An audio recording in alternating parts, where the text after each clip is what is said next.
Most of my early adulthood featured a non-stop fight with alcohol, drugs, depression, and self-destruction.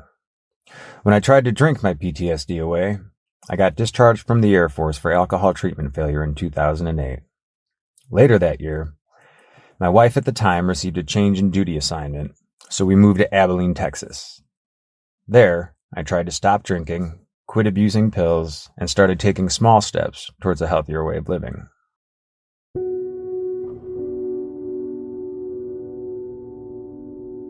But when I sobered up, none of my emotional issues went away. My marriage was still a mess. I was still broke, jobless, and directionless, and still struggled with crippling depression. I felt ready to die at any time.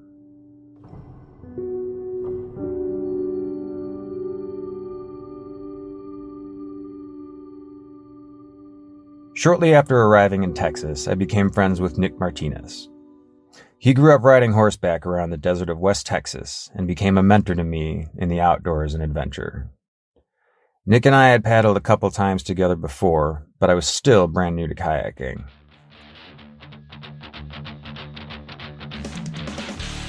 One rainy morning, he and I took off in my wife's truck, Slayer blasting out of the subwoofers, to paddle a stretch of the Clear Fork of the Brazos. We planned to paddle upstream until we got tired, and then drift back in the current to our truck. That's how we rolled on most of our kayak adventures, because we only ever had one vehicle.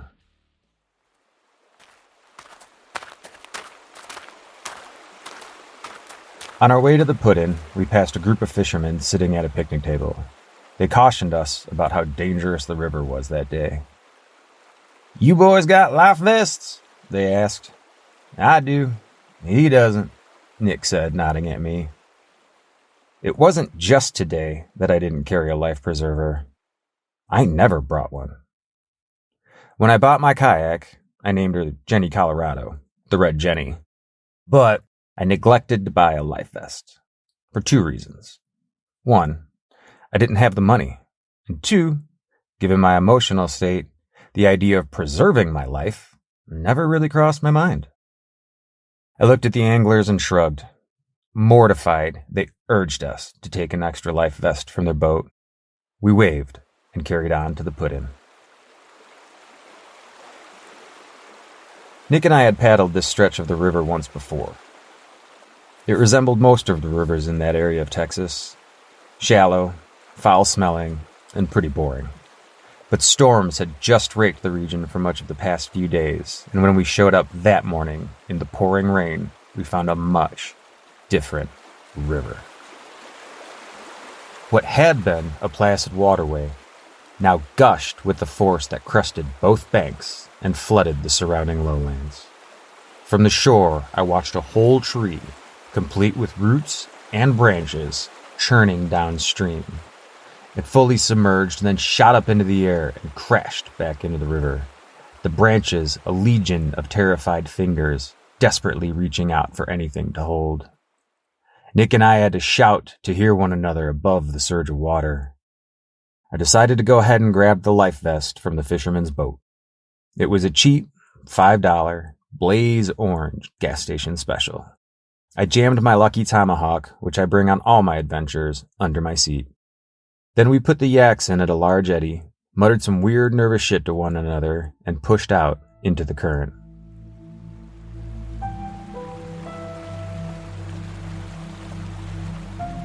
I don't know how Nick felt, but the second we got out into the river, I was sure I was going to die. Nick took the lead, and with panic strokes, I flailed upstream after him. I dodged boulders, logs, and debris. Whirlpools, sometimes 3 feet wide at the top, materialized next to my paddle, nearly sucking it from my hands. We paddled from bank to bank, moving diagonally to and from safe spots along the shore. We clung to overhanging branches, exposed roots, or secure vines to catch our breath. We hadn't been paddling long, maybe 20 or 30 minutes, when we stopped to discuss how deadly the situation was. We hid from the rain under a bridge, and checked in with one another to see if we were still feeling suicidal. We absolutely were, and so we pressed on. We crossed from right to left, Nick 20 yards upstream from me. He found a limb to hang on to, and I caught up a minute later and clung to the topmost branches of an uprooted tree as the water surged around my boat. Nick looked back and shouted, "You good?" "Yeah," I replied. But I wasn't. I was soaked, dehydrated, confused. My mind felt sluggish. My boat had taken on a dangerous amount of water, and fear crept into my mind. Truth be told, I wanted to go back to the truck. I had just opened my mouth to tell Nick when the current caught my kayak and pitched it into the limb I was hanging on to. It only took me a second to realize I was stuck. The left side of my kayak jammed into the tree branches. The right side, now perpendicular to the river's overwhelming current. I looked down and watched the chalky orange water reach towards the edge of my cockpit as if in slow motion. It hesitated, and in that moment, life seemed to pause. Everything went silent, and I felt perfectly calm as I realized what was about to happen. And then, time snapped back. The water cascaded into my boat, and my body lurched sideways as the river dragged my kayak first up into the tree and then underwater. My paddle leapt from my hands in the melee, and everything got very, very loud. I yelled, "I'm in!" and jumped into the current as my boat capsized. I plunged underwater. I couldn't tell which way was up or how far under the surface I was. The current swept me downstream faster than I had ever moved in my shitty little kayak. I wondered about rocks and logs and fishing line. All the things that grab legs or shoelaces and drown stupid Midwesterners in violent West Texas rivers.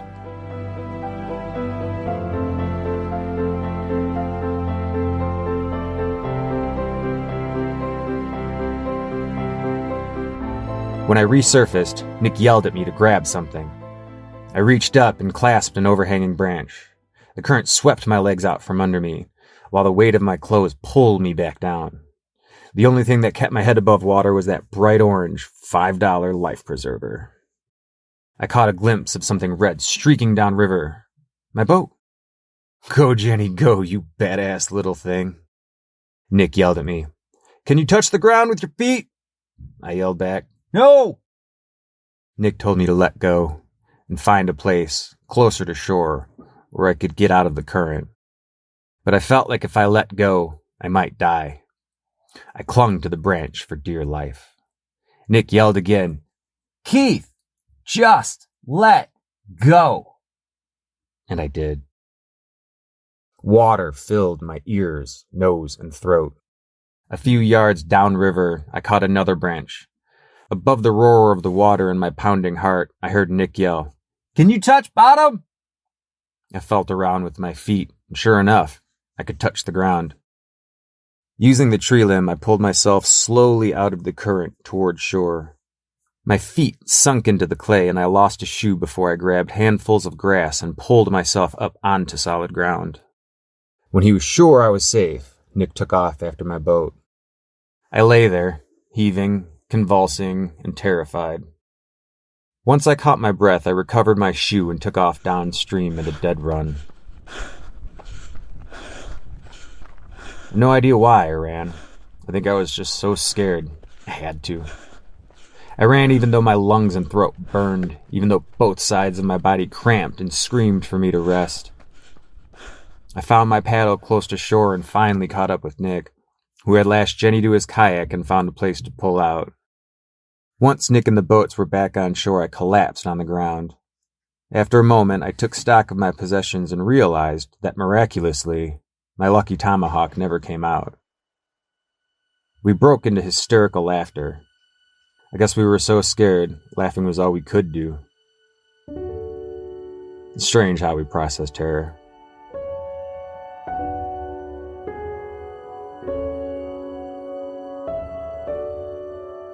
I took a few minutes to rest and compose myself.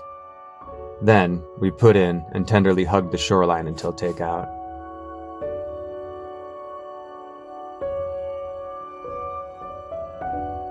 When we got back to the dock, I tossed the orange life preserver into the bass boat where we had found it. It floated on the water in the hull, looking inane and meaningless.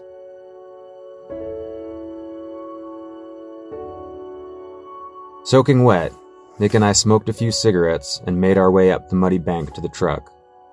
When we passed the fishermen, we thanked them, avoiding eye contact. Then we loaded up and drove off, blaring Slayer through open windows as we passed through sleepy Texas towns.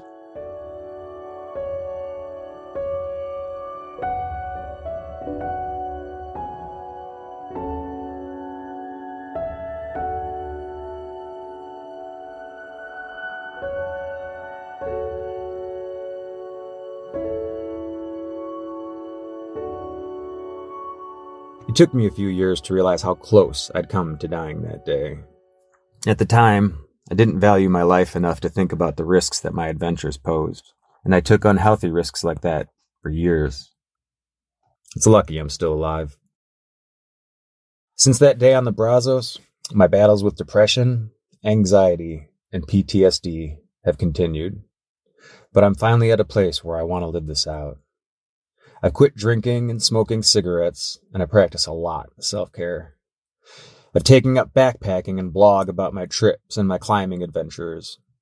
I feel invested in myself these days, and I'm eager to see how my future turns out. I want to stick around to see if I finally get that book written, if I go back to school for another master's degree, and to see all the places I'll go as a rock climbing guide. Be it climbing, kayaking, snowboarding, or hiking, adventuring comes with inherent risks. But these days, I'm conscious about the risks I take, because I'm not ready for any adventure to be my last. My name is Keith Wagner, and this is my short.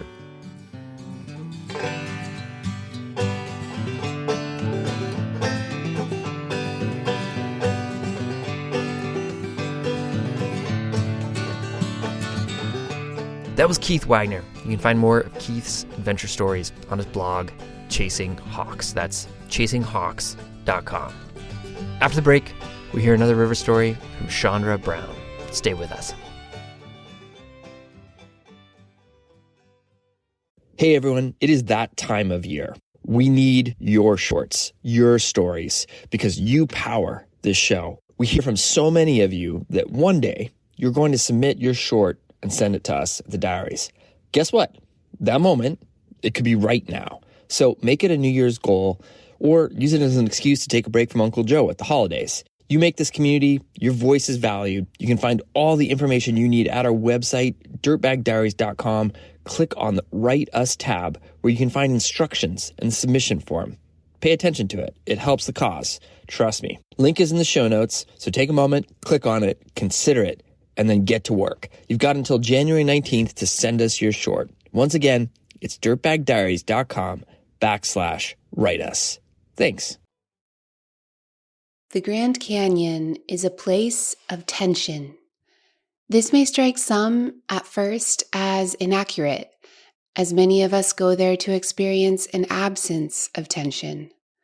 Tension dissolves as we perch near the rim, staring out across that marbled chasm at sunset, or when we breathe in the azure and travertine splendor of Havasu Creek, or when our body falls asleep deep in the canyon, in the sand, beneath the stars of a truly dark night sky, to dream alongside the Colorado River.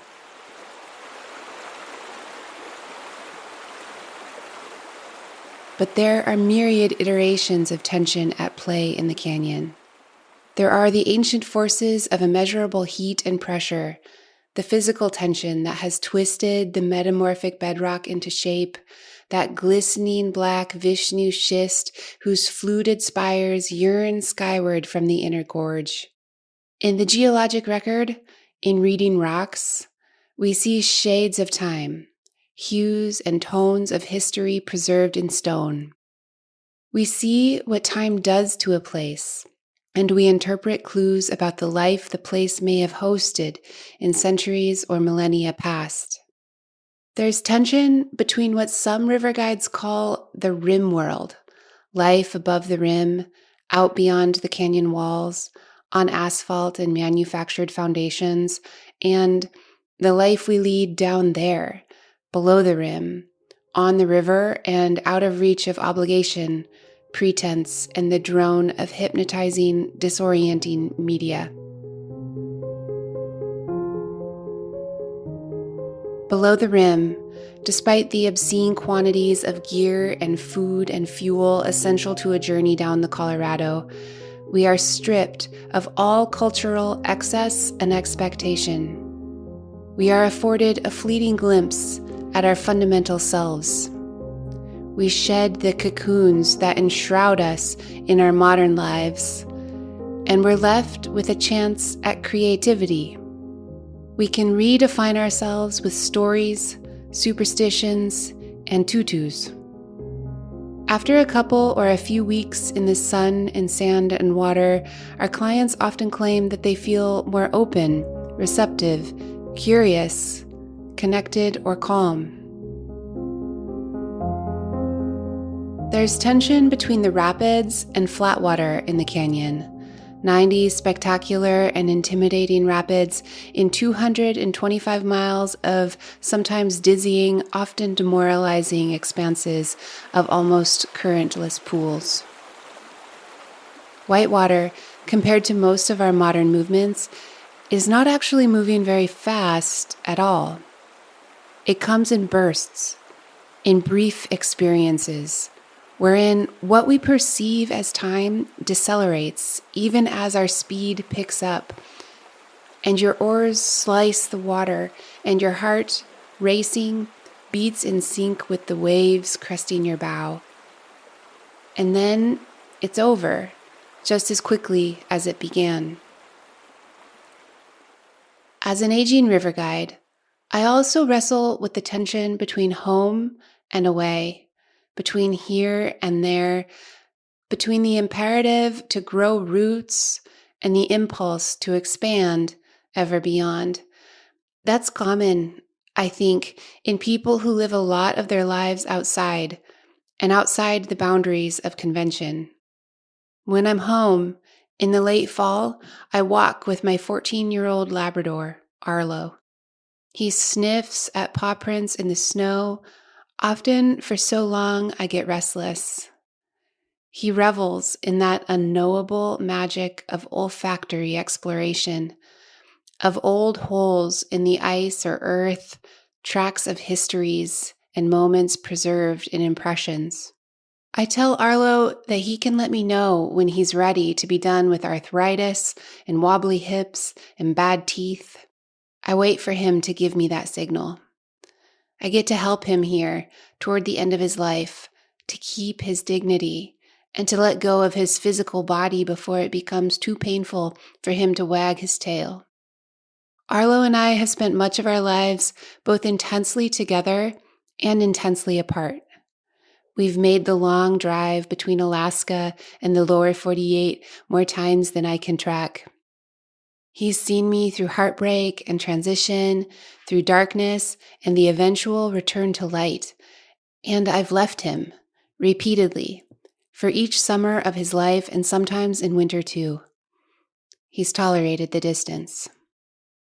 One time, my dad watched Arlo for almost an entire year as I dipped below the equator to study rivers in Ecuador.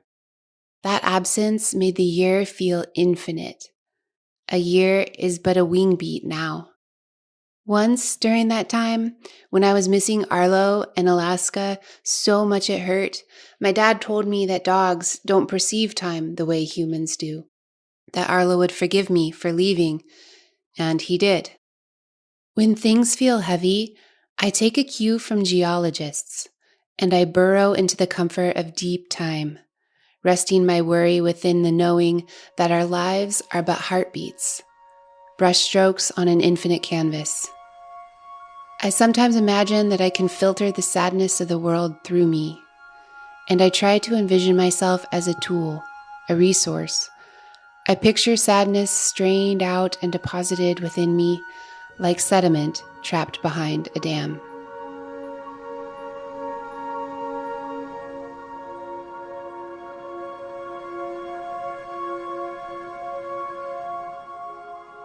I write sporadic letters to my father, mailing them to the log house I grew up in Alaska. A client told me a few years ago that letters provide safe distance. In the context of a troubled relationship, they are a less risky mode of contact than phone calls or the rare visit every 3 or 4 years. I can slow time with written words. I grew up in a broad Alaskan glacial valley. My father was raised in Prescott, Arizona, perhaps 120 miles as the crow flies from lava falls in Grand Canyon. He moved from Arizona to Alaska in his 20s to work with rocks and ice and waves and to build a home.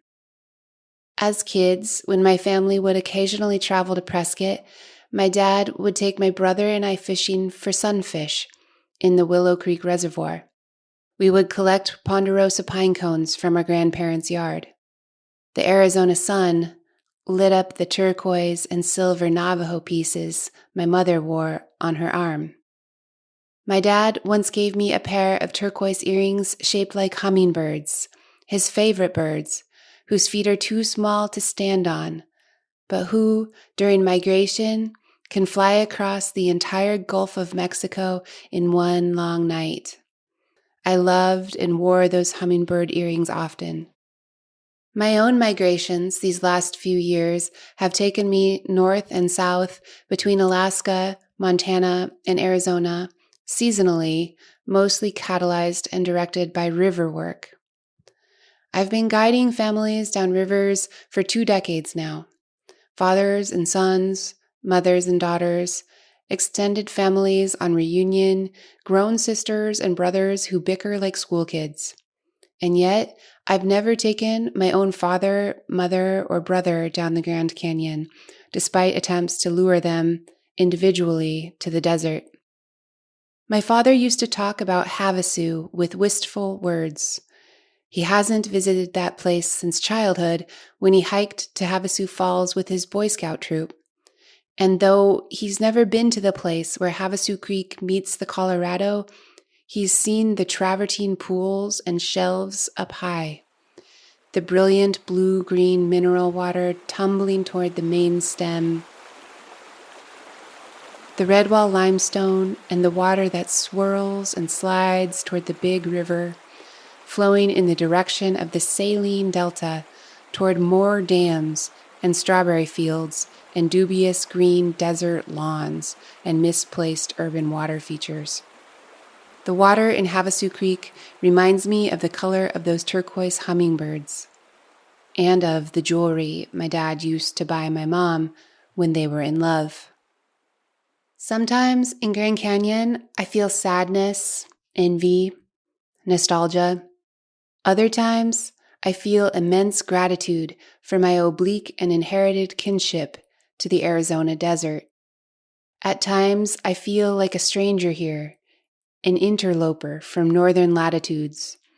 And other times, I am certain this place is one of my homes. The smoke of sage and mesquite carries me closer to my center. Last October, I worked the final 16-day river trip of the season in Grand Canyon. Those autumn trips feel anchoring, a recalibration of senses before settling in for a Rocky Mountain winter. One guide on our crew, 30 years old but new to guiding, brought her mother along. Each time a river guide gets to share the experience with family, I observe and wonder what it would be like. I think of my father. I daydream about having him there, in that place, with me, smiling as he rides in the front of my boat, discussing rocks, history, hydrology, birds.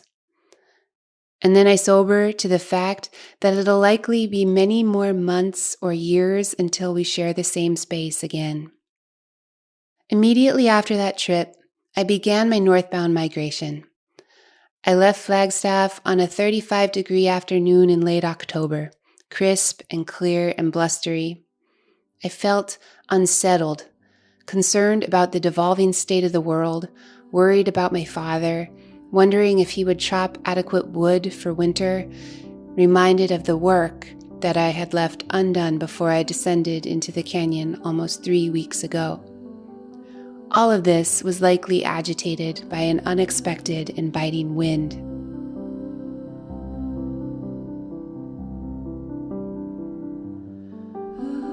I pulled over at the Hanging Gardens trailhead on the south end of Glen Canyon Dam.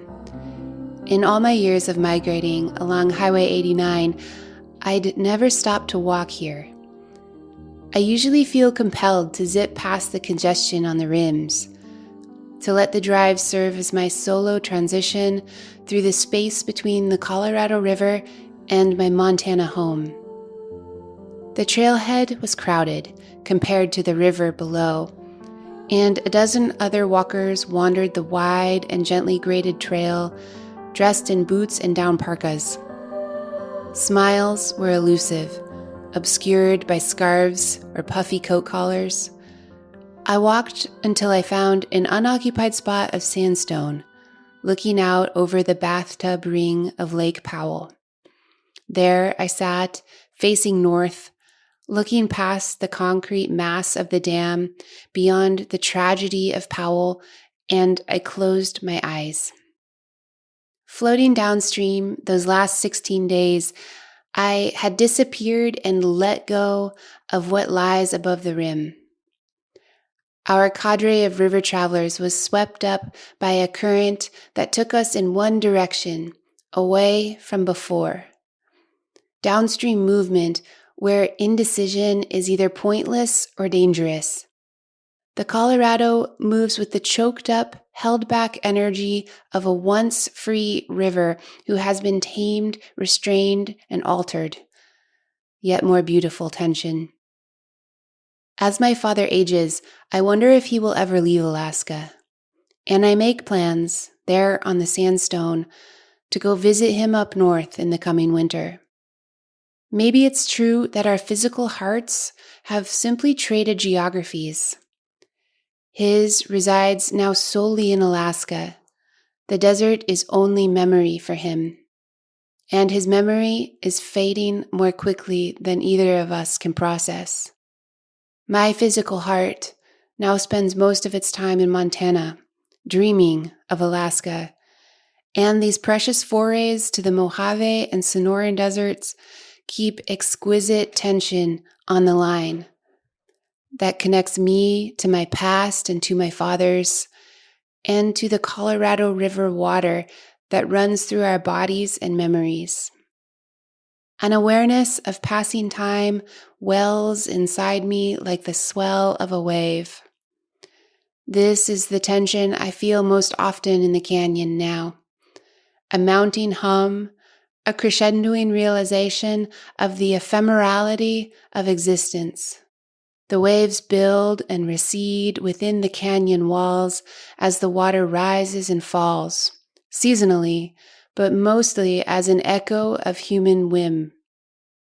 The canyon walls bear witness to that movement, as they bear witness to the movement of the human hearts that pass through it, too small to stay.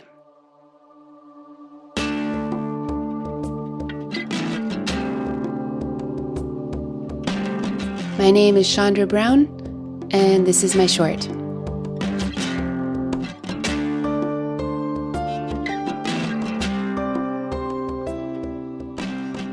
Thanks to both Keith and Chandra for sharing your stories.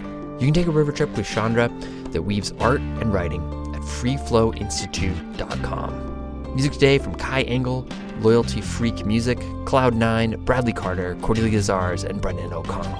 The tracks are courtesy of the artists or Free Music Archive. Jacob Bain and Nis Koto composed our theme song. You can find links to the artists at our website, dirtbagdiaries.com. This episode was produced by Cordelia Zars, Ashley Langels, Becca Call, and me, Fitz Call. Artwork by Anya Miller.